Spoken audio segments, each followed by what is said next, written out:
From the Daily Trust News Center, this is the News Hour.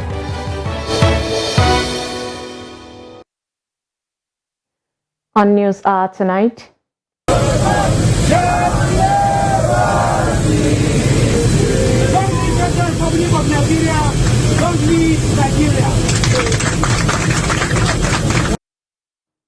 Nigerian evacuees from war-torn Sudan are being airlifted from Egyptian airport to Nigeria. President-elect Bola Tinubu says he will not marginalize any part of Nigeria, comments Wike for championing justice. Members of the opposition plot to clinch leadership positions as APC molds zoning arrangement. And on the international scene, heavy rain, floods kill at least 109 in Rwanda, 6 in Uganda. Hello and welcome to Trust TV News Hour. I am Sumaya Abubakar. We'll start with the Sudan crisis. Nigerian evacuees who fled crisis-ridden Sudan have been airlifted from Aswan Airport in Egypt.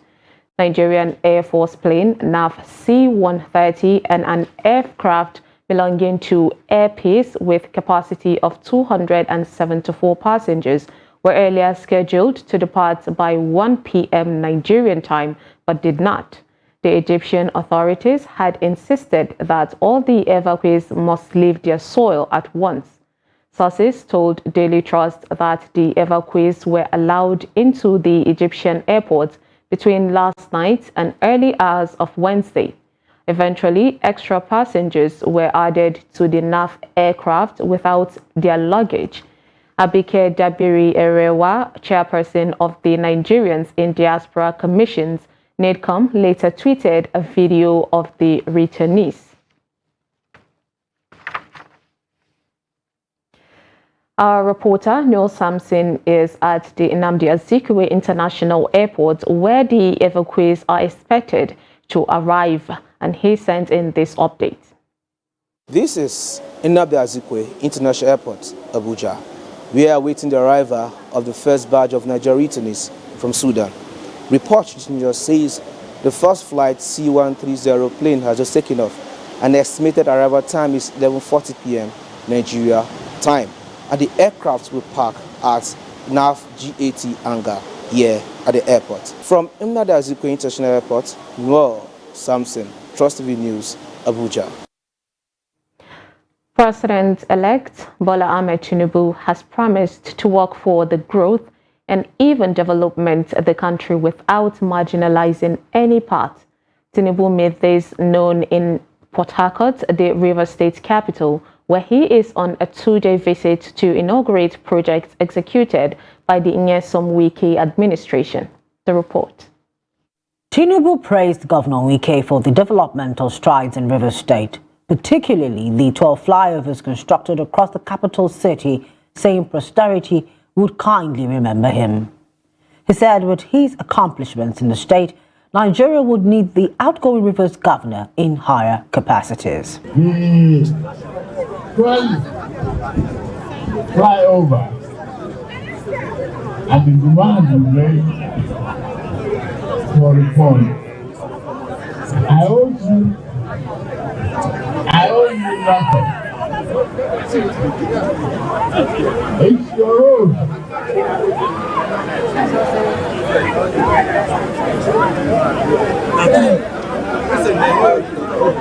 You can come to me and make a demand that the one listening on this show, I commend your effort. Earlier, the Rivers State Governor, Nyesom Wike, drew the attention of the federal government to the need to amend its procurement law in order to end incessant abandonment of projects that it handles. The Rivers State Governor explained that the current procurement law of the federal government only allows for about 15 to 30% to be paid as mobilization fee to a contractor. He said such mega sum usually does not allow the contractor make appreciably progress on the project before being caught up by inflation effects and high cost of materials, which eventually requires variation of the contract terms. I found out that part of the problem why we're having so much uncompleted projects has to do with a procurement law. If you read the procurement law, it will take very, very long to complete projects, because how much does the procurement law, of course the one of the federal, how much does it say? 15% to 30%. When you give a contract of 15%, before you pay another money, inflation is almost every day, and then there will come some variation because of high cost of building material. The event was attended by the Speaker of the House of Representatives, Femi Gbajabiamila, and Governors Abubakar Baduru of Jigawa, David Umahi of Ebonyi, Abdurrahman Abdulrazak of Kwara, Sheyi Makinde of Oyo, and Hope Uzodinma of Imo States. The Presidential Election Petitions Tribunal has fixed Monday, May 8, for the hearing of the petitions challenging the declaration of the Bola Tinubu of the All Progressive Congress, APC, as the president-elect. According to Tinubu's legal team, Monday's hearing is a pre-hearing session. The hearing is to clarify if there are any applications before the main hearings will start. The timetable will be set for the hearing of the substantive matters. The tribunal also stopped receiving replies from the petitioners on April 23rd. The chairman of the Independent National Electoral Commission, INEC, Mahmoud Yakubu, had on March 1st declared Tinubu the president-elect on the grounds that his party scored the majority of the vote cast in the polls. He had polled 8.8 million to defeat Atiku Abubakar of the People's Democratic Party, PDP, who scored 6.9 million, Peter Obi of the Labour Party, who amassed 6.1 million, and 15 others. Disputing the result, Atiku and Obi filed separate petitions seeking others to annul the election or declare them the winner of the polls. Residents of Adamawa have expressed mixed reactions over the arrest of the suspended State Resident Electoral Commissioner Hudu Yunusa Ari before his arrest by the Police Election Planning, Monitoring and Evaluation Team in Abuja on Tuesday. The Independent National Electoral Commission distanced itself from Hudu's action. The report. The suspended Adamawa Resident Electoral Commissioner Hudu Yunusa Ari is currently in police custody and is being grilled to ascertain the motives and motivations behind his alleged improper action during the supplementary election in Adamawa State. The arrest followed calls for his arrest and investigation by the Independent National Electoral Commission on the basis of alleged impropriety in the course of Adamawa governorship supplementary polls. You cannot, based on the score of the party. No, because it's about like the APC support the highest vote. No. I said No.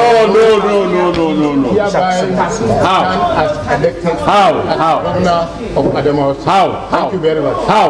This action by Hudu generated a lot of controversy. With the suspended Adamawa Red now arrested, some stakeholders have been expressing mixed reactions over the development. It is an achievement to democracy. Hudu was arrested yesterday by the Nigerian police, and about 60 to 70% of all the Nigerians who happens to be aware of what happens in Adamawa, they are even jubilating because they want to hear from him. I don't think Hudu made a wrong declaration. He made a mistake. One mistake Hudu made is he didn't wait for the time that he's supposed to announce the result, because the time is 11 o'clock, and very unfortunately he announced the result, I think is after 9. He announcing the result after 9. So that is the one mistake that I realized that Hudu made. But all what Hudu did, he did it based on what he can do. Some are laying more emphasis on Nigeria's democratic future and challenges based on Hudu's action. They said the whole action of Hudu need to be dealt with the eyes of justice by looking at reasons he recently gave. I say it's acceptable, one, because everybody will know that tomorrow nobody is immune to the law. Tomorrow nobody will have this sense of impunity, going about doing whatever you feel like to do, because you feel at the end of the day you have people who will stand for you in power, or you have the political or the economic power to buy your way out of the system. All eyes are now on the police to see what comes out of the case. Silas Lewan, Trust TV News, Yola. The Joint Tax Forum of the 10th National Assembly says it has resolved to go by the decision of the majority party, the All Progressive Congress, in deciding which zones produce the Speaker and the Deputy Speaker of the House of Representatives. The chairman of the forum, Usman Kumo, made this known in Abuja during the inauguration of the Joint Tax 10th National Assembly in Abuja. The report. The Joint Tax of the 10th House of Representatives comprises members-elect from All Progressive Congress APC, People's Democratic Party PDP, Labour Party LP, New Nigerian People's Party NNPP, and All Progressive Grand Alliance APGA, Social Democratic Party SDP, African Democratic Congress ADC, and Young Progressive Party YPP. Kumo, while inaugurating the executive members of the forum, gave an assurance that the All Progressive Congress will be guided by capacity, competence, experience, and other leadership qualities.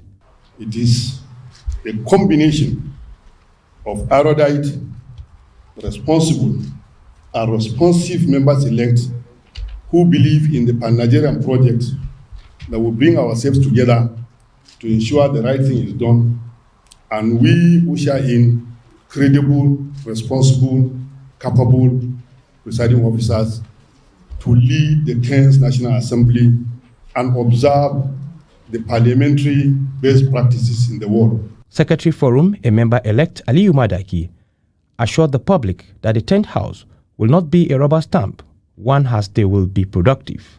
Anywhere you go in the world, the party that has the majority produces who will be the presiding officer. We, for somebody like me who is part of the opposition, I want to assure Nigerians that there will be productive and robust opposition in the National Assembly. In another development, the People's Democratic Party PDP acting chairman, Ambassador Leah Damagun, has tasked the PDP members-elect to the House of Representatives on the need to give the right opposition so as to put the ruling party on its toes and ensure that the right things are done in the country. Damago gave the charge at the meeting with the leadership of the party ahead of the June 13th inauguration of the National Assembly, noting that Nigerians are looking up to the 10th National Assembly to correct the wrongs experienced in the country in the past 8 years. I don't expect any PDP member to be less in terms of that acumen and capacity. We've always been known to be full of capacity in terms of what we want to achieve. Earlier, the convener of the meeting, Honorable Frederick Abadi, says the aim of the meeting for members-elect to meet with the acting national chairman and the national working committee of the party to interact as well as get guidance and direction ahead of the June 13th inauguration. We are still journeying on towards the 13th of June, and we believe that it's important we call ourselves together, also invite our chairman and members of the working committee to come and tete-a-tete with us guide us, advise us, direct us where necessary. The meeting is to ensure that the right thing is done by the opposition parties in the 10th House of Representatives. Meanwhile, new members-elect from the opposition parties called Greater Majority have resolved to field candidates for the position of the Speaker and Deputy Speaker of the incoming 10th National Assembly. The opposition members disclosed the decision in a communique after their meeting at Transcorp Hilton Hotel, Abuja on Tuesday night. The communique, signed by the convener, Fred Agbedi, and Secretary Efosa Imasuen, and co-signed by 18 others, said an 11-member committee is set up to shop for the candidates, set to shop for the right candidates. Now, members were drawn from the main opposition People's Democratic Party, PDP, SDP, NNPP, YPP, APGA, and LP. Majority Leader of the House of Representatives, Alhassan Doguwa, has declared his intention to contest for Speaker of the 10th National Assembly. Doguwa made the declaration at a press conference in Abuja on Wednesday. The lawmaker, who represents Doguwa Tudunwada Federal Constituency of Kano State, said if elected, he will ensure cohesion and harmonious working relationships amongst the three arms of government, adding that he has paid his dues and it's time to reward his stewardship to the parliament and the nation. He, however, appealed to the national leadership of APC to zone the position of the Speaker to the Northwest, particularly to Kano State, considering the loyalty and the electoral contribution of his state to the victory of their great party from 2015 till date. Also, an aspirant who was at the declaration, Miriam Onoha, said that she was present at the meeting to show solidarity as well as to play the role of a mother in ensuring the need for unity of the nations, which cut across the gender and religious and tribal sentiments. And today in the 9th House of Representatives, as leader of the House, I led debate because it came as an executive bill from the government of President Muhammadu Buhari. We have succeeded in entrenching that as a legislation, and I'm proud to be a party to that legislative process. We have gone beyond religious or tribal sentiment. The task ahead of us now is that of nation building, and that's why we are all here. And we've gone beyond tribal sentiment to say that when the party takes its decision and takes special positions to the north and to the southeast, whatever comes my zone, because I'm in the league of contestants for speaker, I'll be given the right of first refusal by all the contestants, irrespective of my gender, because the votes will not only come from my southeastern or southern members, it will come from the north. And politics is about lobbying. This is how to show that I will work with all genders in the House. I will respect my leaders who are from the north, respect my leaders from the south, and respect the men, just like our culture demands. And from, like a princess who is groomed in the palace, I will know that I'm not in a competition with the men. I'm only here to complement the strength of the men. The national chairman of the Nigerian's ruling party, the All Progressive Congress APC, Abdullahi Adamu, says the party is building consensus around zoning of the leadership of the 10th National Assembly.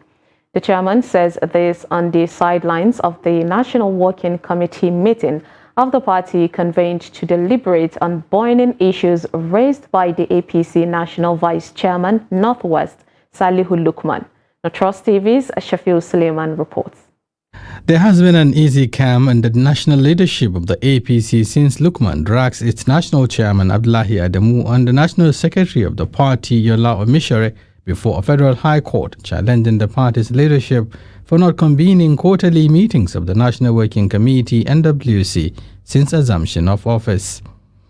The National Vice Chairman Northwest was earlier recommended for expulsion by the party's national legal advisor for taking the party to court also accused the national chairman of pocketing the NWC members and running a one-man show, giving him a one-week ultimatum to address the issues. We looked at some internal, some domestic housekeeping matters with a colleague that you know who has expressed concerns about some things he believes the party should be doing.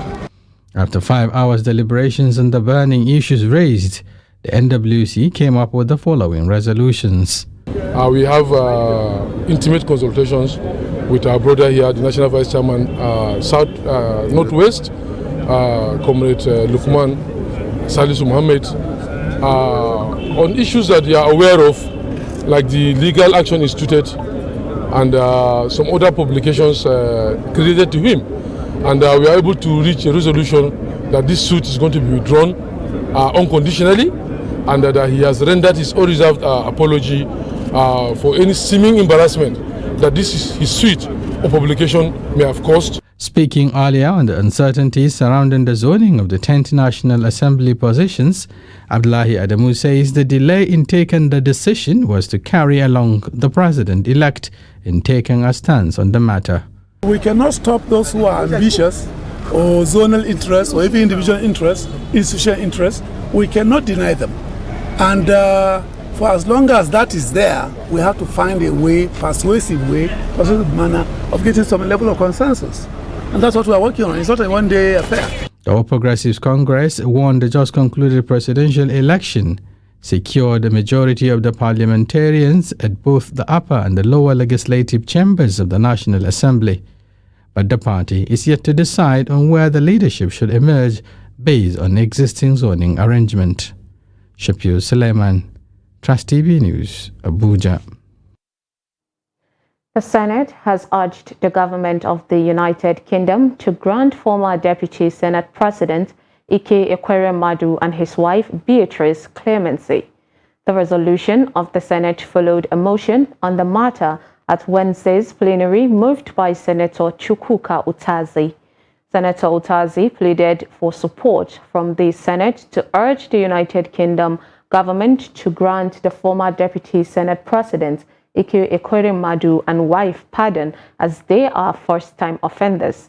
The Senate President Ahmed Lawan on his part appealed to the judicial authorities of the United Kingdom to temper justice with mercy, considering the relationship between Nigeria and the British government, as well as the input of the former Deputy Senate President in the development of parliamentary issues in ECOWAS.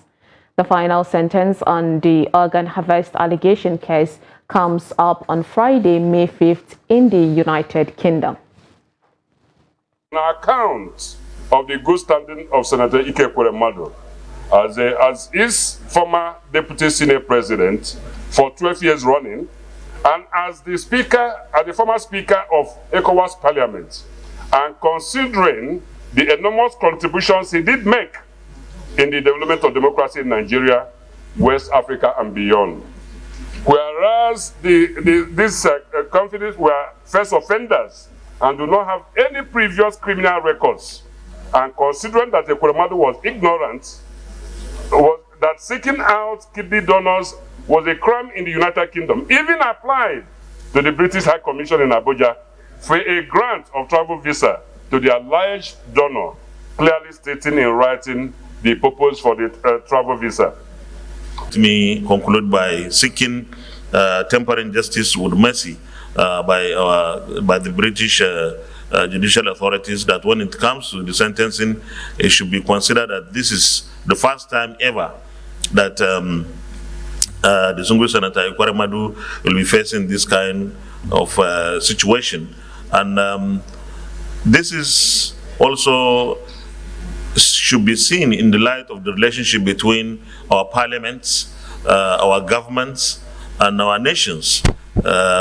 We promise that we will always make ourselves law-abiding, whether inside our country or outside our country. But this particular issue, to us, is a major diplomatic issue as well. The Senate has approved the sum of 22.7 trillion naira that was spent by the executive arm of government without the initial approval of the National Assembly. The upper legislative chamber approved the request on Wednesday after the Senate's leader, Ibrahim Gobir, presented a report. Gobir said some of the beneficiaries of the funds are the Office of the Accountant General of the Federation, Ministry of Foreign Affairs, Nigeria Bulk Electricity Trading, Azura Power, West Africa, Niger Delta Power Holding Company, and Aku Gas Limited. The 22.7 trillion naira is money borrowed by the federal government from the Central Bank of Nigeria, CBN, through the Ways and Means advances. President Muhammadu Buhari had asked the Senate to approve the sum in December 2022, but some senators, mostly of the opposition, kicked against it and demanded that records of what the funds were spent on be provided before approval is given to his request. Also, President Muhammadu Buhari has launched a new long-term national development plan, the Nigeria Agenda 2050, which aims to ensure that the country attains a per capita GDP of $33,328 per annum, placing her among the top middle-income economies in the world in the next 27 years. Now, the president launched the plan on Wednesday before the start of the Federal Executive Council meeting at the State House, Abuja. Kende Amodu reports. The Nigeria Agenda 2050 is targeting a dynamic, industrialized and knowledge-based economy that generates inclusive and sustainable development for the country. The president believes successive administrations will find it easier to deliver on election promises because of the instruments embedded in the plan for continuous implementation. The plan we are launching today is the vision of a dynamic, industrialized, and knowledge-based economy that generates inclusive and sustainable development for the country. The broad target is to ensure that Nigeria attains a per capita GDP of $33,328 United States dollars per annum that will place her among the top middle-income economies in the world by 2050. The agenda is formulated against the backdrop of subsisting economic and social challenges facing the country, including low, fragile, and non-inclusive growth, insecurity, high population growth rate, limited concentric economic diversification, and low productivity. The originators of the plan believe that with the expected improved capital accumulation, investment as a ratio of GDP is expected to increase from the current 29.40% to 40.11% by 2050. With the expected improved capital accumulation, investments as a percentage of GDP is projected to increase from the current rate of 29.4% to 40.11% by the year 2050. The bulk of this investment is expected to be financed from the private sector. The total employment is also expected to rise to 203.41 million people in 2050 from the current 46.49 million people in 2020. This implies that unemployment will drop significantly to 6.3% in 2050 from the current rate of 33.3%. Under the plan, it is projected that the bulk of investment is expected to be financed by the private sector, while total employment is expected to rise to 203.41 million in 2050 from 46.99 million in 2020. From State House, Abuja, Kende Amudu, Trust TV News. You're watching News Hour on Trust TV. Coming up, we'll take a look at why rural women return to school after marriage. Details on this and more after the break. Stay with us.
Trust TV, documenting the Nigerian story.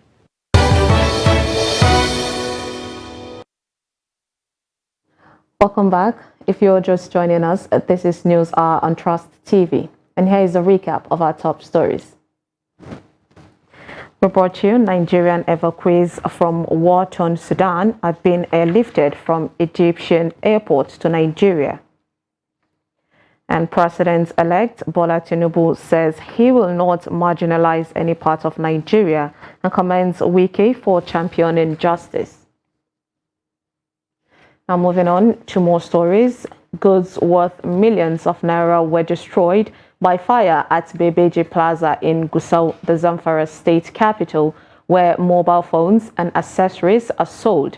Eyewitnesses said of over the 24 shops said to have been burnt down by the fire, not a single item was rescued from the affected shops at the plaza.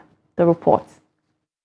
The incident, according to eyewitness account, occurred at about 8:45 p.m. Monday evening and took prompt intervention of State Fire Service and security agencies to put out the fire. Chairman of the National Association of GSM Sellers and Accessories, Zamfara State Chapter, Ibrahim Kadu, said they could not ascertain the cause of the fire because for the past 40 days, there has not been electricity supply in the affected plaza. He said they cannot also quantify the number of goods and the monetary value of the properties lost to the inferno.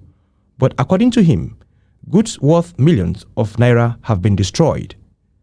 Ibrahim appealed to public-spirited individuals and the government to come to the aid of the victims of the fire incident, as many of them are youths who have now been rendered jobless as a result of the incident. Well, you can't exactly say this is the cause because there was no light when the incident occurred. We don't have light actually, but we suspect it was the battery that exploded. That's what we suspect. But I can assure you that millions of naira have been lost. Some victims of the fire incident narrated their ordeals. This fire incident happened last night around 9 p.m. People were coming to our rescue. Fortunately, even the fire service, they tried their best to quench the fire. But we have a great loss. This is a calamity. In fact, this is from God. Take the test. This is a test from God. This is a predicament. We can't say precisely our pain. The Executive Director of Zamfara State Fire Service, Abdullahi Jibu, disclosed that emergency responders, the fire service and security agencies responded swiftly and put out the fire within a short time and prevented it from spreading to other buildings in the area. He said they are still working to unravel the cause of the fire incident at Bebeji Plaza in Gusau Metropolis. We have enough firefighting vehicles, and not even to Gusau Metropolis, where the state capital is. In other local governments, we are well equipped. There are other local governments with 3 to 2 firefighting trucks. I think I have this opportunity also to express my appreciation to the security agencies, my sister security agencies like Foreign Civil Defense Army, because during some of the incident, the place was highly overcrowded. So I have to look for enforcement from them, and they deployed the whole crowd, and we were able to carry out the activities there very smoothly. However, while efforts were being made to put out the fire, some hoodlums who wanted to take advantage of the situation to loot public property were quickly apprehended by the security personnel. On security, military operatives have neutralized about 25 bandits who took over Engaya village of Batari local government area of Katsina State. The bandits sacked over 500 residents of Engaya village and took over their houses. The bandits have been hibernating in the village for over 3 years. The terrorists vandalized the Engaya Primary School, clinic, semi-urban water supply scheme, and electricity transformer, among others. Similarly, civilian JTF operating in Batari local government area have neutralized about 12 out of the over 50 bandits who killed residents in Falale and Maji villages of Jibia local government. The civilian JTF operatives ambushed the terrorists while coming back from their operation. Unknown gunmen on Tuesday night killed 2 persons at host community of Riom Local Government Council of Plateau State. The killing of the youth prompted a protest by women who blocked Jos Abuja Highway on Wednesday morning. The Tuesday killing came barely 1 week after 6 minors were killed in Farenlamba community of the same Riom local government area. Now, reports says that the corpses of the 2 youth were found in their pool of blood in the early hours of Wednesday. On Monday morning, a similar killing occurred in Donga village of Bassa local government area of the state, where 2 teenage herders were murdered. Our reporter in Plateau State, Adu Musa, gives an update on the incident. Just like last week, this week also the residents of that community were accusing Fulani herders of attacking the village and then kill these 2 persons. This is something that whenever it's done, if you are accused, and when you contact the other party that was accused, the person will tell you that, no, I'm not aware of this. I don't know the person that even committed the crime. So the same thing with this one, the Fulani are saying that they are not aware of what has happened. If you remember vividly well, on Monday there was something of that nature where 2 teenagers were killed. That of Monday happened in a different local government.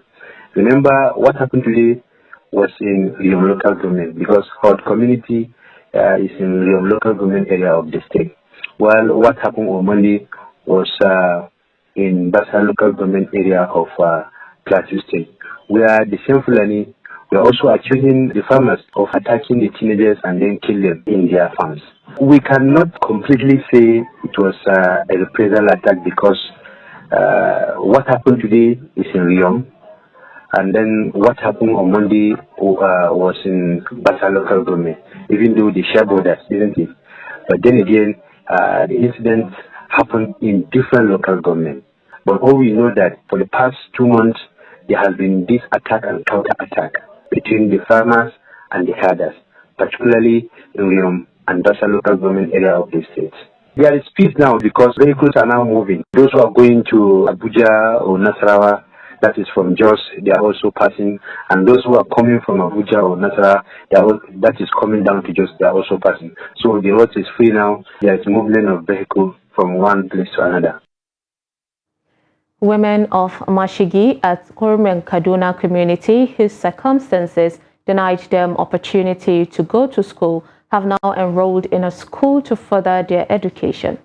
The women, who lived largely in a rural community, say despite many odds, they want to acquire knowledge to contribute to the development of their community.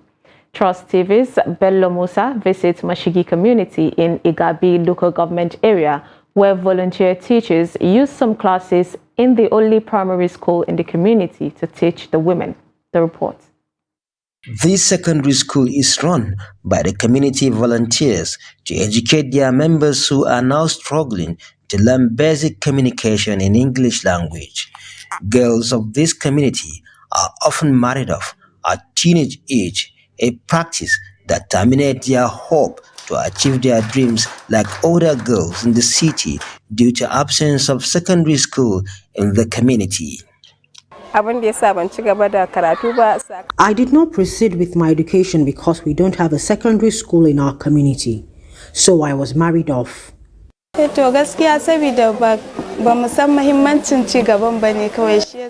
not know the importance of education. That is why we couldn't further our education after marriage. Crossing the river is an obstacle that discourages parents from sending their daughters to secondary school in the city.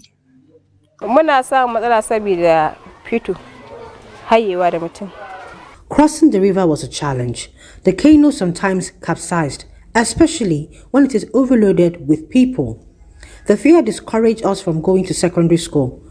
Notwithstanding, few were able to proceed to secondary school. We'll start from the right-hand side, meaning that 6. Aisha Aminu, a housewife, completed her primary school 21 years ago, but now enrolled in this school. She has a bigger dream to achieve. I want to be a pharmacist and also run my own pharmacy. That is why I enrolled in this school. Dauda Ismail is one of the volunteer teachers in the school.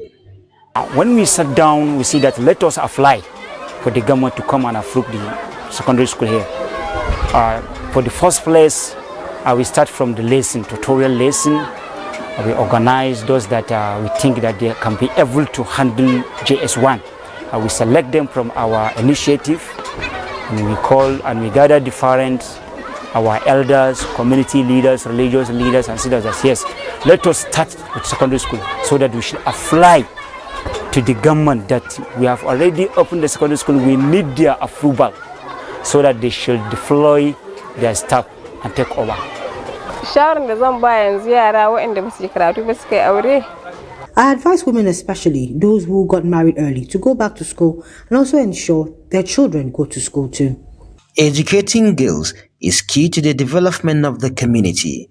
Therefore, they are appealing to the government to build more classrooms and recruit teachers in order to encourage women enrollment in the community. Bella Musa, Trust TV News, Kaduna. On January 30th, 2023, President Muhammadu Buhari was in Kano to commission the Dala Inland Dry Port. Now, 4 months after the commissioning, the dry port is not functioning as a port of origin for goods and final destination for goods. In this special report, Trust TV correspondent Idris Jibrin examines the establishment of the Dala Dry Port and why it is still not functioning after the official opening. His report. Dala Inland Dry Port in Kano was conceived as a port and logistic free trade zone to provide various services such as transport logistics, warehousing logistics, value-added services and international port services, thereby creating a hub port in Kano. Dala Inland Dry Port is like the seaport without the water.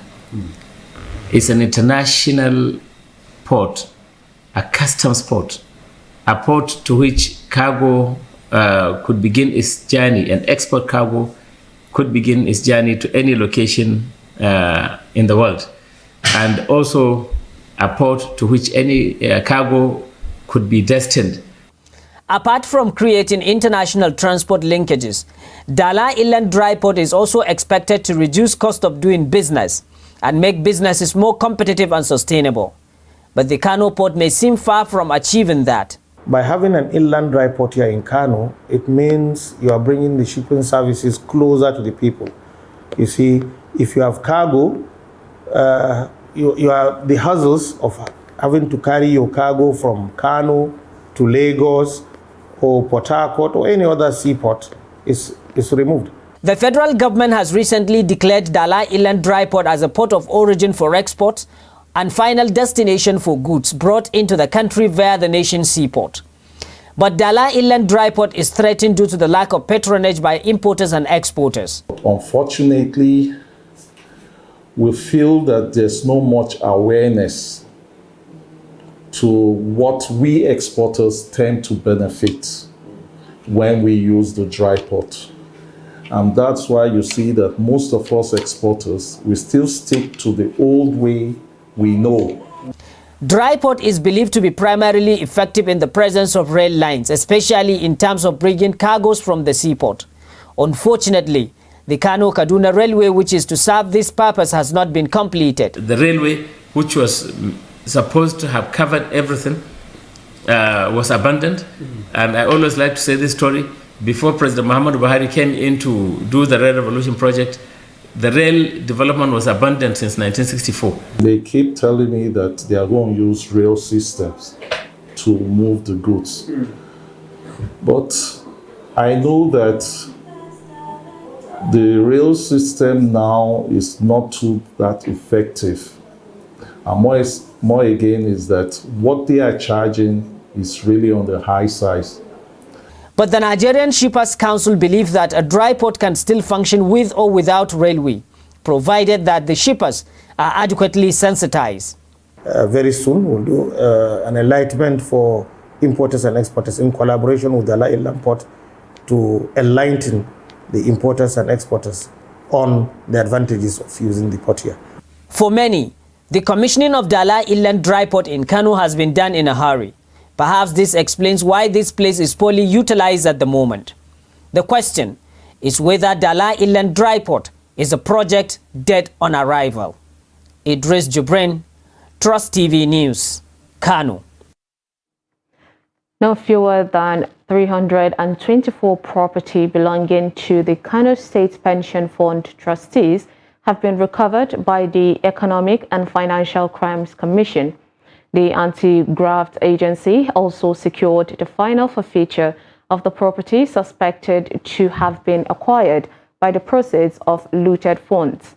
Justice Inyang Ekwo of the Federal High Court, Abuja, gave the order a final forfeiture on Wednesday while ruling on a motion filed by the EFCC.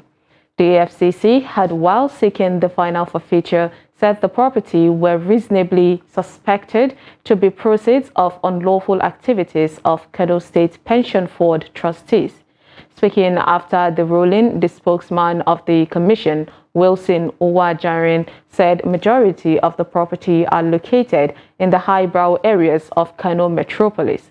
He said the properties comprise 168 homes situated at Sheikh Jafar Mahmoud Adam Bandarawa City, Kano, 122 houses of Sheikh Nasiru Kabara Kano, and 38 houses at Sheikh Khalifa Ishaq Rabiu City, Kano.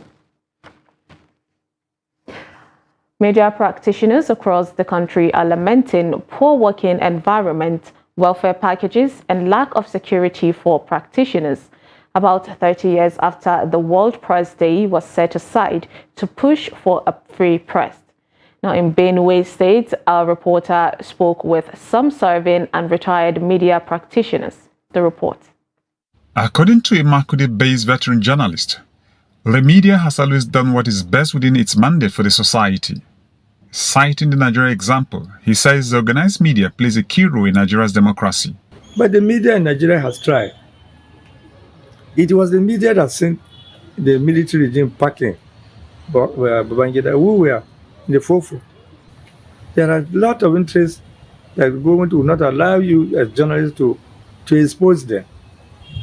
And some of us who have been in position as journalists also get involved in this. I think the media in Nigeria, they have done very well, given the circumstances that are surrounding them. I believe that we need much more to do this. And the government needs to remove her hands on issues that can help the general public. Poor staff welfare and security, as well as harassments of journalists, are some of the challenges identified by some media practitioners in Makurdi. 21st century, we expect Nigeria to rise up and challenge some of these abuses against the media. Without the media, where are we going to go? What are we going to do? How do we get information that are authentic? And if we keep persecuting the media, then it's as good as walking blind, because the information disseminated is what guide our daily activities. Media industry is characterized with different obstacles, hurdles here and there. In the course of doing this job, of course, you know that you are stepping on the toes of some people that insist that certain things must be the way they choose to look at them. Experts say the social media is an idea that should complement and not replace the traditional media space. We have to contain. It's because of lack of jobs that everybody has taken to social media to make ends meet. If there are jobs, there are some graduates who, for 10 years, they have never seen a little employment, and they have to take to social media to create problems and unaware problems. They tell lies to be able to get what they want. They can now tell you in the social media, tell you there's going to be a coup d'etat today or tomorrow. And as I have told you, it's a bottomless issue. Media practitioners are urged to acquire the basic trainings that will improve their professional capacity. You're watching News Hour on Trust TV. We'll be back after the break.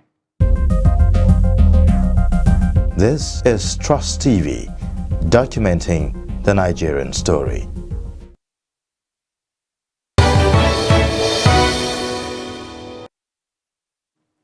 Welcome back. Now let's join Chiamaka Nwafo for business news.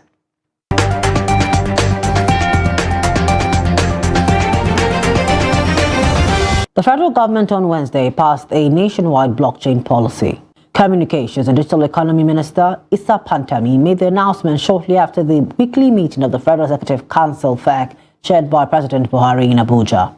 Pantami said the new policy is a result of consultations with 56 institutions and figures with the ultimate goal of institutionalizing blockchain technology in Nigeria's economic and security sectors. He said the Security Council has instructed regulators to work with the National Information Technology Development Agency, NITDA, to develop sector-wide regulatory tools. The approval highlights the potential opportunities for blockchain technology, even though the study predicts the blockchain will contribute $1.76 trillion to global GDP by 2030. The average price of 1 kilogram of beef in Nigeria grew by 25.05% on a year-on-year basis. The price of beef was recorded at 2,479 naira 61 kobo in March of 2023, compared with the price recorded in March of 2022, and a 1.38% rise in the price on a month-on-month basis from 2,445 naira 96 kobo in February of 2023. This was disclosed by Nigeria's Bureau of Statistics in its Selected Food Price Watch for March 2023.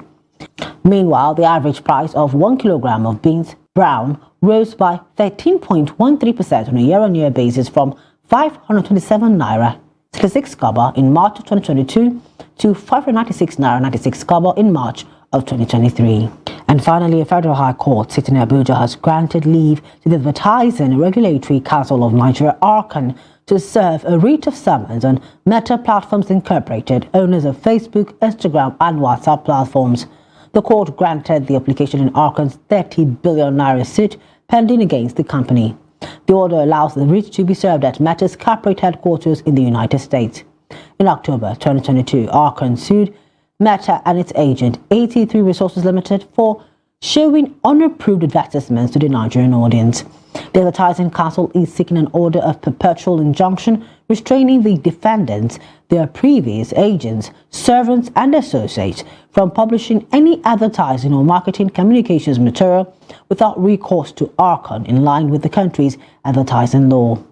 ARCAN is also seeking a 30 billion naira sanction for the continued violation of Nigeria's advertising laws and for loss of revenue.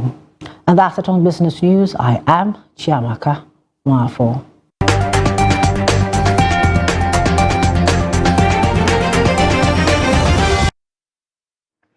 Thank you, Chiamaka Nwafo, for that report. And moving on to the international scene, heavy rains that triggered flooding and landslide in western and northern Rwanda has killed at least 109 people, the state-run broadcaster said on Wednesday as authorities searched for survivors trapped in their homes. Namodi water flowed swiftly down at an inundated road and destroyed houses in a video clip posted by the Rwanda Broadcasting Agency. The death toll stood at 95 in the province. The state broadcaster's toll of 109 included death from a second region, the northern province. Now, some people had been rescued and taken to hospital, but authorities did not say how many. The hardest hit districts in the western province were Rutsiro with 26 dead, Nyabihu with 19, and 18 each in Rubavu and Ngororemro. Now let's join Adeni Ajishafe for sports update.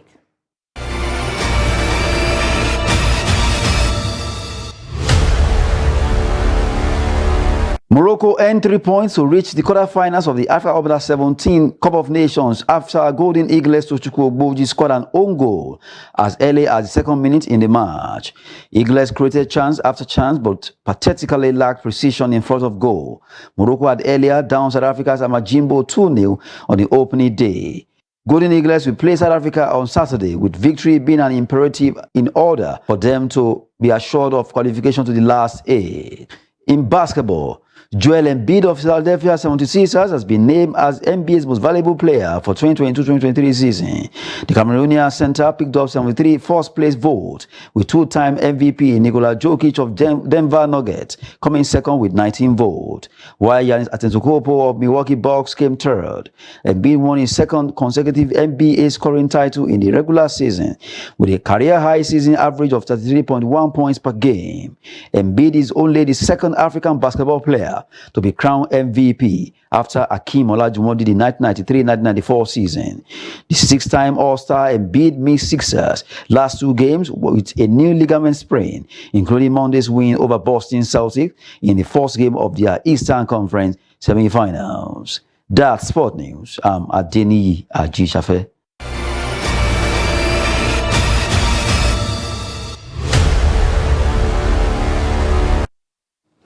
And with that, we've come to the end of Trust TV News Hour. Do not forget to follow us across all our social media platforms. I am Sumaya Abubakar. Thanks for watching.